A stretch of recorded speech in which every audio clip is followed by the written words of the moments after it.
I screwed up again. I promised her I'd be at the opening of her art gallery exhibition. She's an artist, and this was her big moment. Her parents and all her friends were there. Everyone except me. I knew there was no way out of this situation, but I had to try. She was the love of my life, and I didn't want to live without her. I forgot that today was Valentine's Day. I forgot that today was her birthday.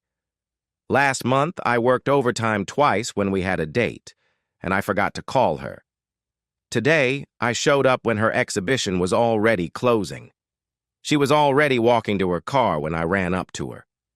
"Baby, I'm sorry, I wanted to be here, but—" She didn't let me finish. "Go to hell, Brady! Get out of my life! I don't need you! I hope you die!" she yelled at me. I watched helplessly as she got into the car with her parents and drove away. I sat down on the curb and cried. This time, I really screwed up. Audrey fell in love with Brady at first sight. He came to a party one of her friends was throwing. Brady mingled with the other guests, and his natural charm immediately made him a welcome guest. He had only been there for 10 minutes when he noticed her. She was standing in the corner of the room, looking around as if trying to escape the unwanted attention of the guy standing in front of her. He wanted to meet her. "Dave, to my right, in the corner. Who's that girl who looks like Audrey Hepburn?" Brady asked his friend who had come to the party with him. "That's Audrey," Dave smiled. "No, man. Seriously, what's her name?" "I'm not kidding. Her name really is Audrey. But don't waste your time. She doesn't let guys hit on her." Brady didn't care. He just had to meet her. When he crossed the room, she looked at him with pleading eyes. Audrey wanted to get away from the guy who had cornered her. His pointless jokes were driving her crazy. She looked around for an excuse to leave, and then she saw Brady for the first time. He reminded her of a big cat stalking its prey, crossing the room with ease. She thought he was strikingly handsome, with his jet-black hair and blue eyes. She watched him, hoping he would come to her rescue. "Audrey, I've been looking everywhere for you. We really need to discuss that issue we were talking about," Brady said as he approached her. Then he turned to the guy who had been harassing her. "Sorry, buddy. We've got serious business to attend to." Brady took Audrey by the arm and led her to the backyard, leaving her tormentor standing there with his mouth open, watching them leave. "Thanks for getting me out of there. By the way, do we know each other?" "Not yet. My name is Brady Ryan." "Well, Brady Ryan, thanks again. He was driving me crazy. Glad to be of service to such a lovely lady. I'd better get going before I'm the next one you have to rescue." "Wait, Brady. I usually know everyone at parties like this, but I've never seen you before. Where are you from?" "Texas. I came to the party with a friend, Dave. I think you know him." Dave, the former Marine. Dave, who served in the Special Forces. Suddenly, her eyes widened. "Oh my God, you're Brady! You're the guy he always talks about, the one who saved their lives." Brady didn't like to talk about his military past. He did what he had to do in combat, but he preferred not to dwell on those days. "Yeah, well, I believe Dave has a tendency to exaggerate. I wouldn't believe everything he says. A hero and a humble one." Brady wanted to change the subject. "You know, you look a lot like—" "Yes, I know Audrey Hepburn, right?" "Actually, I was going to say you look like a girl I knew in school, but now that you mention it, I see a slight resemblance to the movie star." Audrey looked sharply at Brady and saw the sparkle in his eyes and the slight tremor at the corners of his mouth, and she realized he was teasing her. She laughed out loud, and the sound reminded Brady of silver bells and sent a shiver down his spine. They talked late into the night. Brady learned that Audrey was an artist who dreamed of great success. Audrey learned that Brady had just moved to the city and was working for a security agency. Audrey looked at her watch and saw that it was already 2 in the morning. "Brady, it was really nice to meet you, and I'm glad we got to talk. But it's late, and I should get going." Brady looked at his watch. "Wow, I can't believe it's so late. Can I walk you to your car? Sure, if you want. Brady saw Dave sitting on the couch as they walked through the house and raised his finger to indicate that he would be right back. When they reached the car, Brady held the door open for her as she got in. Audrey, I know we just met, but I'd like to ask you out to dinner. That's very sweet of you, but I'm focused on my career right now. Audrey saw the hope on Brady's face turn to disappointment. Okay, of course, I understand. Good night, Audrey, Brady said, nodding sadly. He carefully closed the door and turned to go back into the house. Audrey watched him go, made a quick decision, and rolled down her window. Brady, she called. Meet me at Olive Garden on Friday night at 7:30. Brady's face lit up and he smiled broadly. Sounds great. I'll be there. It was their first date. Brady's charm and ease with her touched Audrey in a way no man ever had before. When she spoke, he listened intently to everything she said. Unlike most men she knew, he preferred to talk about her and what interested her rather than himself. Contrary to her rule of not going on dates, she accepted his invitation to go to the state fair the following weekend. They had a wonderful time at the fair. They rode many of the rides, and she held his hand tightly on the roller coaster. Brady won her a large stuffed panda at one of the shooting galleries. That date led to others, and Audrey finally admitted to herself that she was in love with this man. As for Brady, he knew after their second date that he wanted to be with her. In the Marines, Brady had learned patience. Know your goal, but don't rush to achieve it. He never pressured Audrey, but let things take their course. They dated for almost 5 months before they first made love. That night, they openly declared their love for each other. Brady made his first serious mistake on Valentine's Day. He had never told Audrey exactly what he did for a living, only that he was a security consultant. The agency he ran did conduct security audits and make recommendations, but it also provided security guards for high-profile clients who needed protection at special events. As a result, he often had to travel on business. This didn't bother Audrey too much, as it gave her time to focus on her paintings. As it happened, on Valentine's Day, he was completely absorbed in making sure that all the security guards he had been asked to provide for a large party were in place. He didn't realize this until he arrived to pick up Audrey for dinner and she handed him a card he had forgotten. Brady was completely shocked, and Audrey was a little hurt. He made up for it by sending her a dozen red roses the next day. A month later, a similar situation occurred, and this time he forgot to buy her a birthday present. To make up for it, he sent her 2 dozen roses and bought her a beautiful bracelet with tennis stones. And last month, he was several hours late picking her up for a date. The problem wasn't so much that he was late, but that he didn't call to let her know he would be delayed. By this point, she was not only hurt by his thoughtlessness, but also a little angry. Then Audrey got the chance she had been waiting for. Her paintings were going to be exhibited at the most prestigious gallery in town. She was so excited she couldn't find the words. She told Brady how important it was to her, and he promised he would come. On the evening of the opening, Brady was driving home to change. He was going to meet Audrey at the gallery. In addition to the opening, he was going to meet Audrey's parents for the first time. They had flown in to attend this important event in their daughter's life.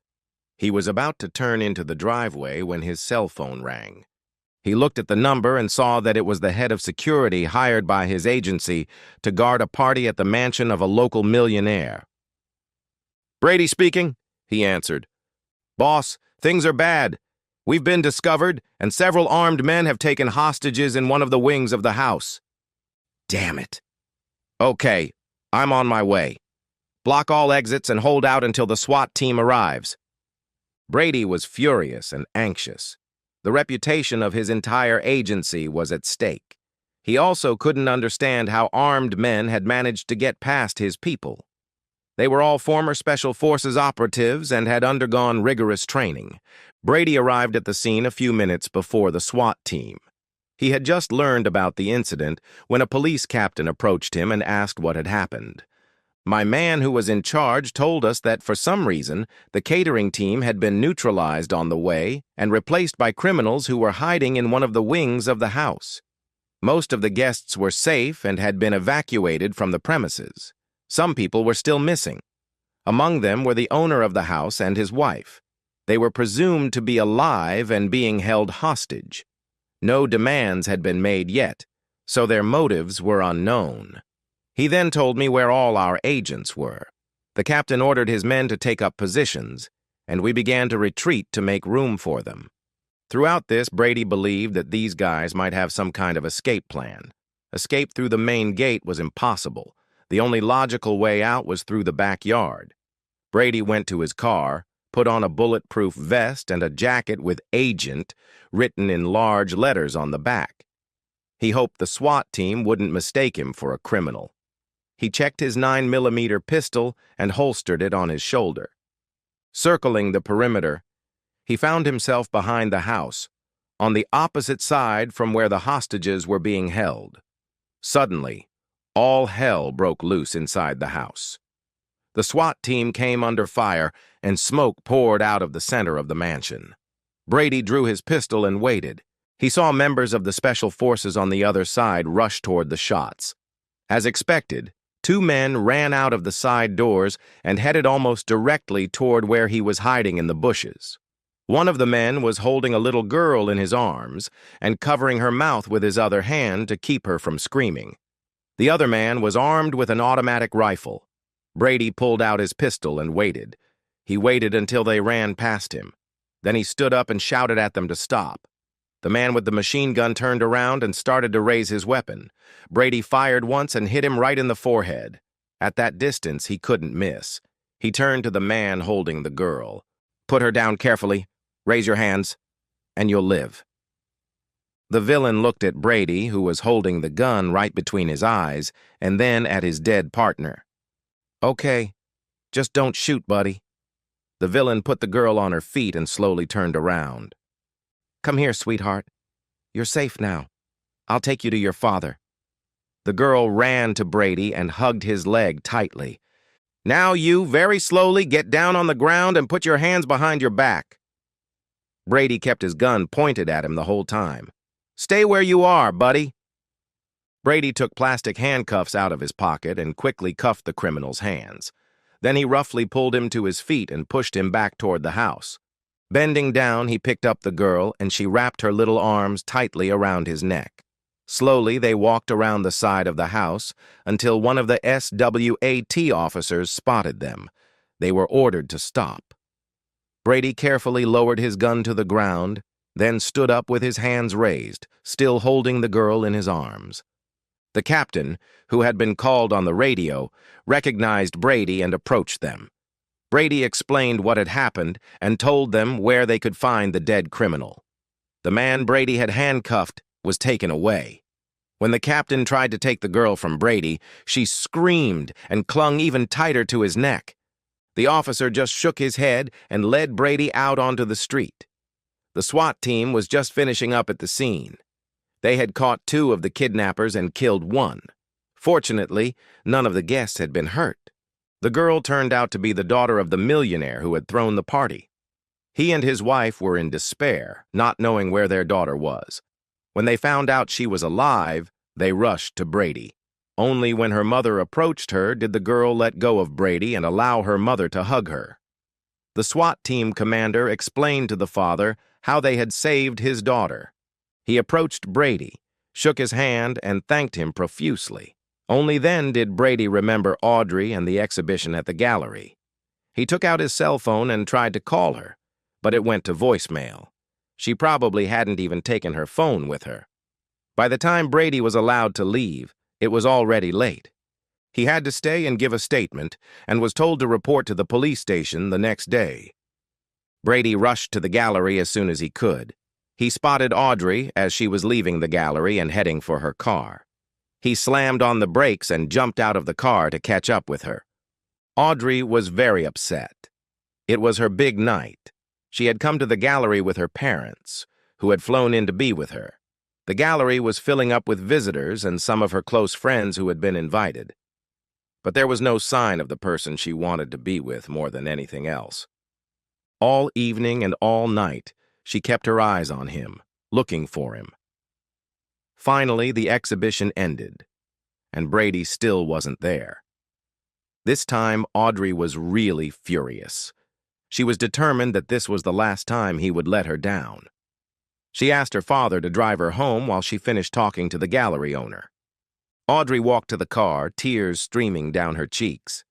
She had almost reached the car door when she heard the screech of tires and saw Brady jump out of the car and run toward her. "Baby, I'm sorry. I wanted to be here, but—" he began. "Go to hell, Brady. Get out of my life. I don't need you. I hope you die," she shouted at him. She jumped into the car and told her father to drive away. Audrey sobbed, covering her face with her hands, and didn't look back to see Brady collapse on the side of the road and cry, too. Brady finally got back to his car and drove home. He knew there was no point in calling her that night. She clearly wasn't in the mood to talk to him. He went to bed and slept restlessly, tossing and turning all night.